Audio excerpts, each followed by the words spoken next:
장사 철칙, 더 줘서 망하는 장사는 없다. 저희 직원들한테도 항상 강조합니다.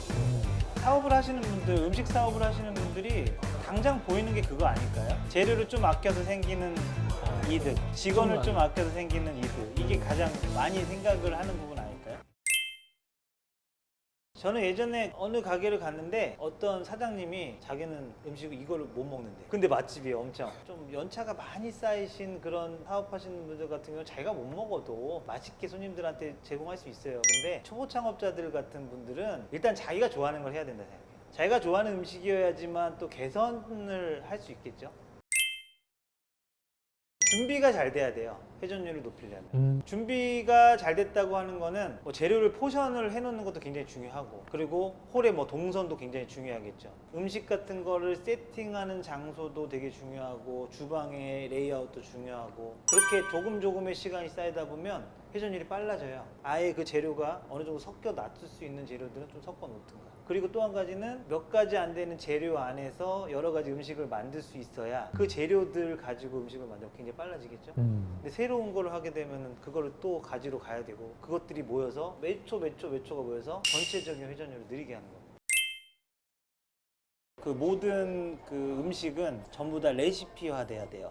그래서 저희는 그람으로 다 레시피를 해놨어요. 뭐 그게 일단은 주방의 매뉴얼이라고 하면 할 수 있고요. 네. 그리고 응대에 대한 매뉴얼, 뭐 맞이 인사는 어떻게 해라, 외용 인사는 어떻게 해라, 이런 것들에 대한 매뉴얼을 하고, 손님이 오셨을 때 어떻게 안내하고 뭐부터 나가야 될지 이런 것도 이제 매뉴얼을 하는 게 중요하죠. 직원들을 이제 교육시키고 할 때 늘 그걸 생각하게 해요. 네가 사장이라면 되게 원론적이죠. 근데 여기서 끝나면 안 돼요. 너가 사장이라면 어떨 것 같아가 아니라 시행착오도 그 친구가 겪게 해야 돼요. 그러니까 책임감과 의무를 줘야 돼요. 그러니까 말로만 너가 사장이라면 어떻게 생각할 것 같아 이놈들아 이렇게 할 게 아니라, 뭔가를 하나 결정할 때 너 사장이면 어떻게 하겠어? 이렇게 할 것 같으면 해봐. 그러고 나서 꼭 저한테 해보고 보고를 해. 그런 식으로 하는 교육은 오래 가요. 사장님들은 인내심이 필요해요. 기다려줄 줄 알아야 돼요. 뭐 저희가 뭐 작다면 작을 수 있는 그냥 식당이지만, 면접을 올 때 이력서를 지참해서 온다거나, 뭐 시간을 정확히 맞춰서 온다거나, 왔을 때 그 인상, 표정 이런 걸 봤을 때 사장님들 많이 아실걸요? 네.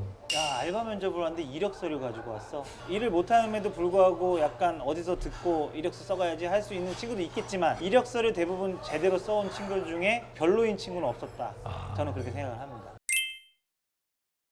돈이 다는 아니죠. 사실은 뭐 칭찬도 필요하고 뭐 여러 가지 필요할 텐데, 인센티브를 저희는 하기는 해요. 하고는 있어요. 인센티브 제도를 하고는 있는데, 사실 그게 다는 아니라고 생각해요. 저는 뭐냐면, 이 매장에서 같이 일하는 친구들하고 적게는 뭐 6시간, 7시간, 많게는 12시간씩 있으면 사소한 대화까지도 많이 해요. 저는 그런 대화들을 굉장히 많이 해야 되는데, 확장을 이미 많이 한 사업가분들이 계시잖아요. 못하죠. 못하죠. 매장 뭐 10개, 20개 네, 매장 다 다닐 수도 없고, 다 다니면서 일일이 그렇게 대화할 수도 관계를 없고. 할 수가 없죠. 하지만 그런 분들인 장점이 있어요. 그렇게 20개 가지고 계시는데 모를 것 같았던 안부를 물어보면, 저는 오히려 맨날 있으니까 더 디테일하게 많은 걸 알고 있어야지 감동인데, 그런 사장님들은 그냥 어느 정도만 관심 갖고 있었던 거를 뜬금없이 물어보는 거예요.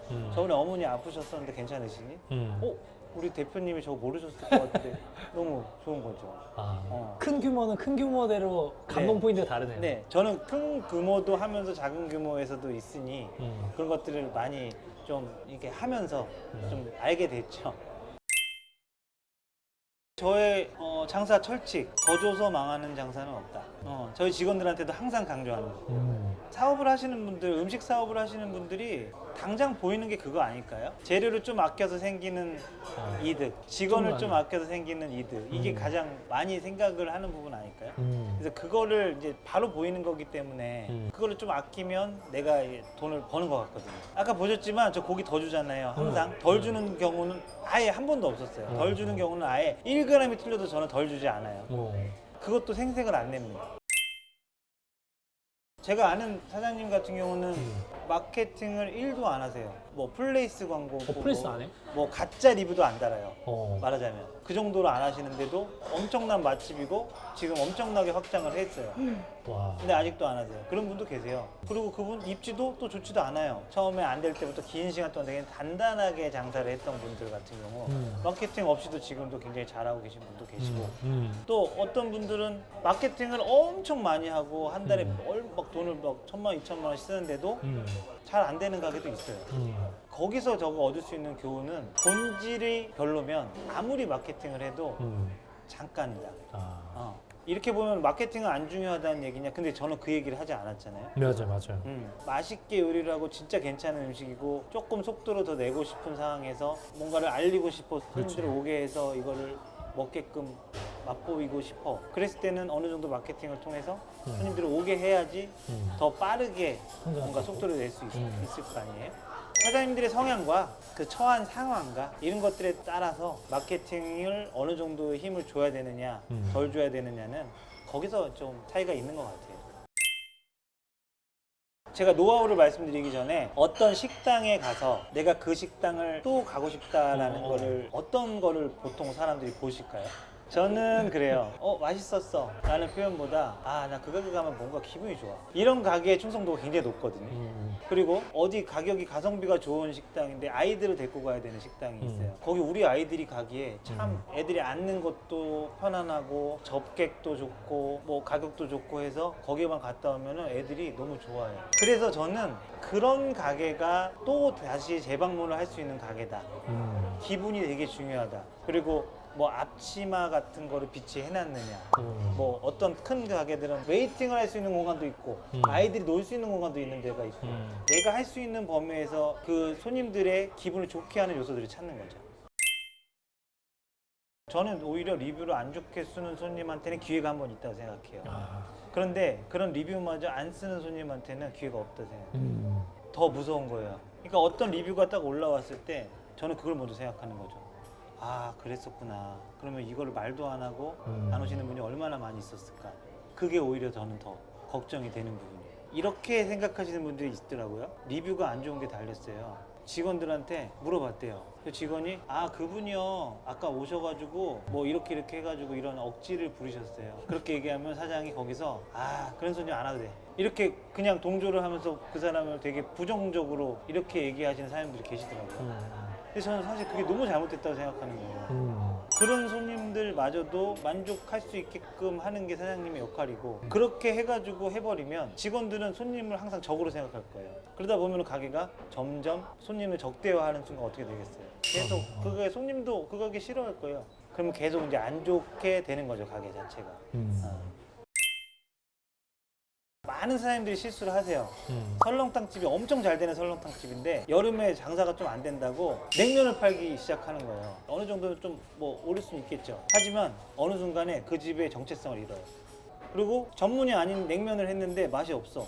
그러면 손님들이 평가를 어떻게 하냐면 그 집 맛없어. 그러면 그분들이 이 집 맛없어가 되면 겨울에 성수김에도 불구하고 안 가게 되는 거죠. 그런 것들을 좀 받아들이시고 그냥 자기가 잘하는 메뉴에 집중하시는 게 더 좋다. 반오토 내지는 오토 형태로 매장들이 돌아가고 있고 그리고 이제 오랫동안 저랑 같이 한 직원들이 서포트를 해주기 때문에 지금은 이제 많은 게 좋아져서 뭐 지금 포기하고 있는 것들은 거의 없다고 보시면 돼요. 외식업을 이제 막 시작하시는 분들 그리고 뭐 한 2, 3년 차, 5년 차 이런 분들은 일단은 포기해야 될 게 그거죠. 기념일, 빨간 날 이런 것들 다 포기해야 되고 가족과의 저녁 식사 시간이라든가 또 장사 시간이 앞에 있냐 뒤에 있냐의 차이겠지만 뭐 잠을 반대로 자야 되는 경우도 있고 그런 것들을 많이 포기해야 되죠. 저도 똑같았어요. 받아들이는 게 중요하다. 내가 장사를 하면 그거를 다 하려고 하면은 놓치는 게 더 많아요. 금전적으로. 계속해서 했던 얘기 중에 이제 반복되는 얘기도 있는데 잘된 분들을 보면은 사람을 잘 쓸 줄 알아요. 내가 꼭 정답은 아니다. 내가 하는 일에 필요한 적재적소에 가장 어울리는 사람을 채용을 해서 또는 키워서 그 사람한테 맡겨요. 이 맡기는 거를 과감하게 투자를 하고 사람의 돈을 쓰는 걸 아끼질 않아요. 처음에는 이런 생각이 들 수 있겠죠. 아직 그 정도는 아닌데 맞죠. 보통 아닌 경우 왜 이렇게 돈을 쓸까? 그때는 아니었지만 그걸 통해서 확장을 하는 발판을 만들었고 그때는 힘들었지만 이 발판을 통해서 갑자기 크게 빵 하고 확장을 하는 케이스를 제가 봤어요. 그리고 어떤 분들은 또 이런 식이 아니라 정말 막 매장에서 같이 살 부대껴 가면서 이제 막 사람을 키우죠. 그렇게 하다가 어떤 식으로 확장을 하냐면 내가 너 돈을 모아, 또는 이런 분도 계셨어요. 너 월급 300만 원 내가 주는데 너한테 200만 원만 줄 거야. 100만 원은 내가 모았다가 너가 그때 원하는 창업을 하게 되면 주든가 아니면 내가 새로운 2호점을 할 때 지분을 넣어줄 거야. 그렇게 했는데 실제로 모인 돈은 예를 들면 5천만 원인데 1억에 해당하는 지분을 넣어줘요. 가게를 창업하면서. 그럼 이 친구는 거기 가서 얼마나 열심히 하겠어. 그렇게 해가면서 확장을 해주는 그런 사장님도 계시더라고요. 네. 그래서 그런 분들을 보면서 정답이 뭘까를 생각했을 때 그 사람의 사장의 성향과 맞는 그런 걸 가지고 확장을 하는 게 맞지 않을까. 하지만 장사가 안 되시는 분들은 그러면 뭐겠어요? 사람을 키울 줄 모르고.